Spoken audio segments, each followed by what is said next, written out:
So they are building 3D homes.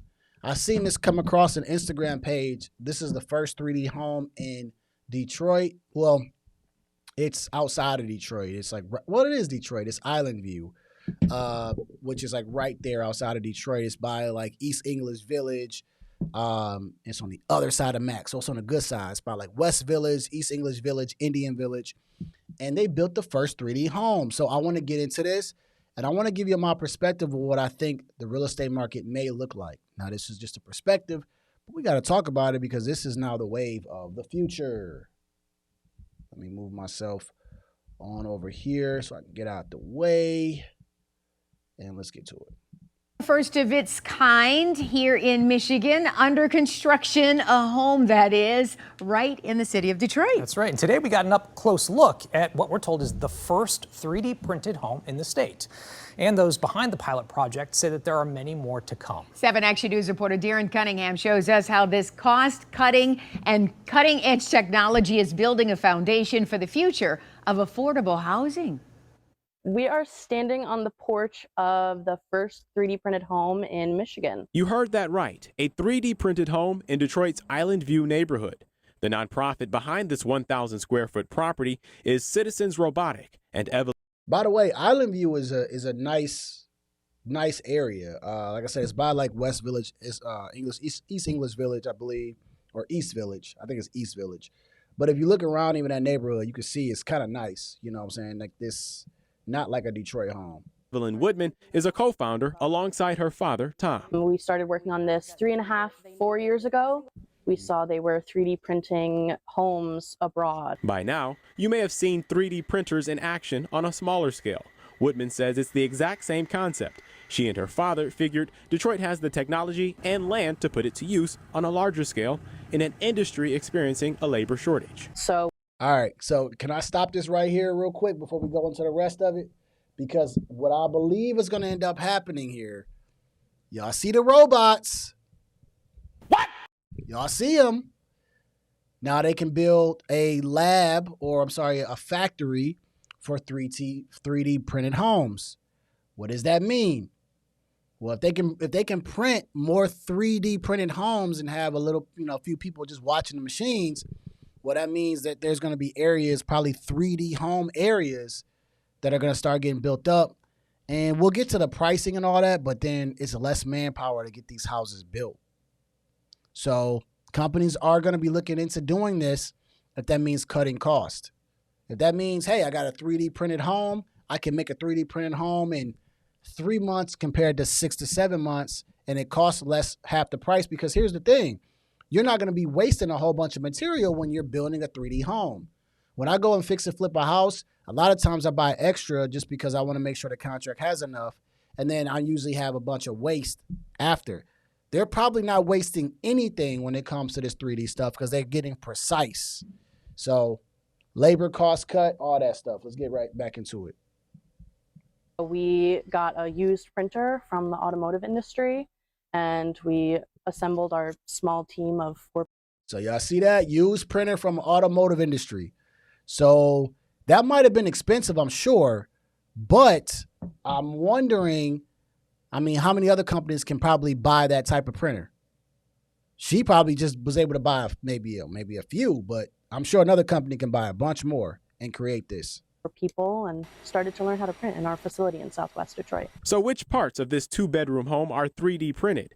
Woodman says the exterior of the home and these curved walls inside. The material is mortar. It's a very dense material, so it extrudes like toothpaste. You can imagine the robot just kind of extruding beads of this stuff. Fernando Bales is the Build Lab manager. The 3D printing aspect of this house significantly helps in making this house airtight. He says that's energy efficiency. On top of that, he says the home is net zero ready, meaning solar panels can be installed on the roof if the owner chooses to do so, saving on the energy bill.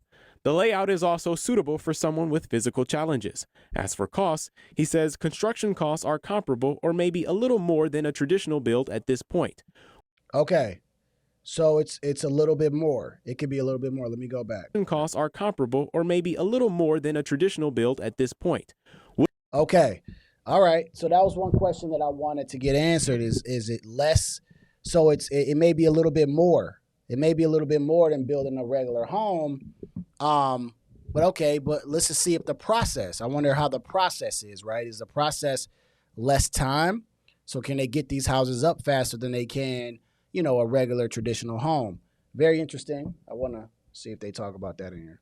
Woodman says the home's price will list for $224,500. So, damn. What? Damn. That's still expensive.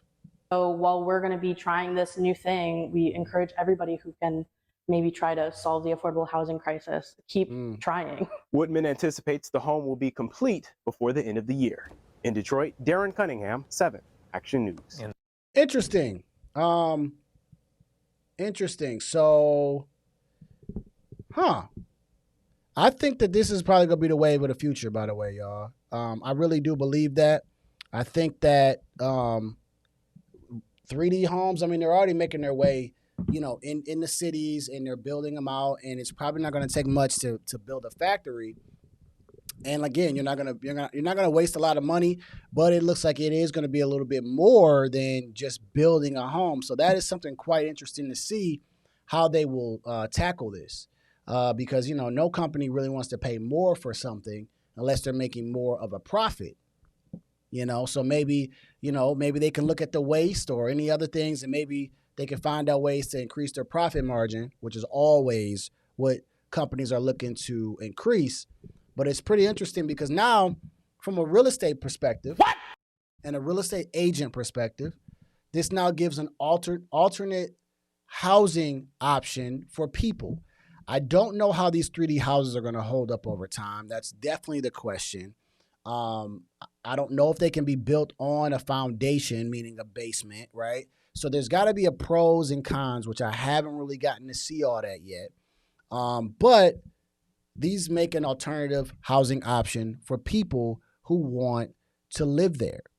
So, my man B-Mac, what'd he say?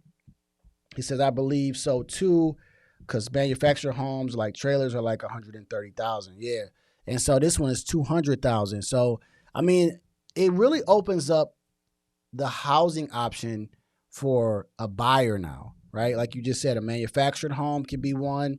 You could buy a regular single family home. They're building container houses in Highland Park, by the way, as well. Now you got these 3D printed homes. So you got like 4, and I feel like I'm missing one. Of course, like duplexes and stuff, but like you got like 4 options now to buy a house, and they're all going to range. So they're doing this to get rid of the houses that are unaffordable. All right. So $200,000 is still a lot, though. So Island View, well, it's by Island View, like I said, it's by West Village and stuff. So those houses, I'm sure, are a lot. But even $200,000 is a lot of money. All right. Do I think this is a good thing or a bad thing for the real estate market? If I think about this, my initial response, which can always change, my initial response is not good. I don't think it's necessarily good for the housing market, because I feel like these homes may not be built to last. You know what I'm saying? I feel like there's going to be a lot of cons in these type of homes. Yes, you'll have a place to stay. Yes, you'll be able to get into it. You'll be in an area. But something about the 3D printed homes just don't sit well with me. It's like, will it stand the test of harsh weather? Okay. Or is it really just good in weather that's hot? I have to really see what these houses offer. As far as a price standpoint, they still seem pretty expensive, right? They just said that it's going to cost the builder about the same for a regular house, comparable or a little bit more. So if I'm a builder, or if I'm in real estate, I don't want to pay more than what I'm already paying now, unless you're telling me I'm going to make a lot more. I don't know. I don't necessarily think it's a good thing for the housing market. It just gives you more options, but could it saturate the market a little bit? It all depends how this is labeled, because in real estate, you got personal property and you got real property. So trailers are considered personal property. So if it's affixed to the Yeah, I mean, because this one was like right on the foundation. So it would probably be considered real estate, but I wonder how they'll label it in the legal system, right? Meaning, because there's houses that they call site condos that are really houses. Like my house is a site condo. It's really a house, but they label it a site condo so that they can fit like a whole bunch of houses in there. They got to have an HOA, all those things. I wonder how they're going to label it, right? Is it going to be really a single family home, or do they have to change it? And does that change the price and how it gets viewed by a lender, right? Because that's what really matters, right? Is the financing. So my initial thought is not good for the housing market. I don't think it helps it. I don't really think it helps it. All right. So that's my idea. That's my idea of what I think about the 3D printed homes. But we shall see. I am interested in seeing what it comes about. Maybe it gives you more options to sell as a real estate agent, depending how it's labeled, as far as in the legal system. Like I said, if it's single family, maybe there's more money there for there to be made for a guy like me. What? Right? But I would like to see how they stand up the test of time. I do think I wouldn't be surprised if we start seeing 3D printed home factories start coming about through these big cities, metropolitan cities, because she said she just bought a printer from an automaker or something. So, I mean, if that's all they need, there's companies that can eat that up. They can eat that up. All right. So that's all I got to say about that. So let me get rid of that. And man.